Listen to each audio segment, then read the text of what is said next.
Los jinetes, los dragones o los toques de trompeta son algunos de los símbolos asociados al Apocalipsis. ¿Pero qué significan?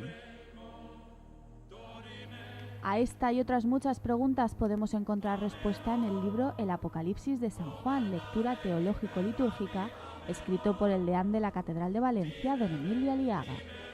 Un pasaje difícil de entender que tradicionalmente genera incertidumbre entre los creyentes.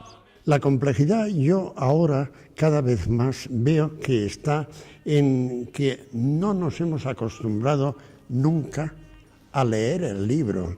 Por otra parte, el lenguaje de San Juan en el Apocalipsis es un lenguaje no apocalíptico en el sentido banal actual, que Apocalipsis hoy significa catástrofe.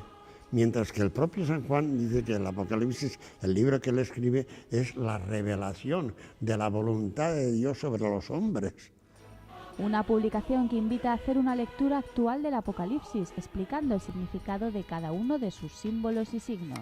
Para decir, para que se me entienda bien, él habla de la liturgia del cielo y la liturgia de la tierra.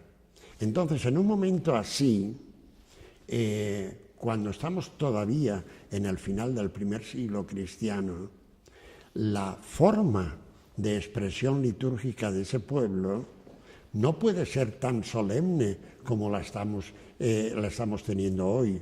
Entonces, podemos decir claramente que hay elementos litúrgicos aquí que ponen de manifiesto que él lo que quiere es que nuestra vida sea una vida de alabanza al buen Dios, de concordia con los hombres y que nosotros vivamos efectivamente de eso que en el libro él expone.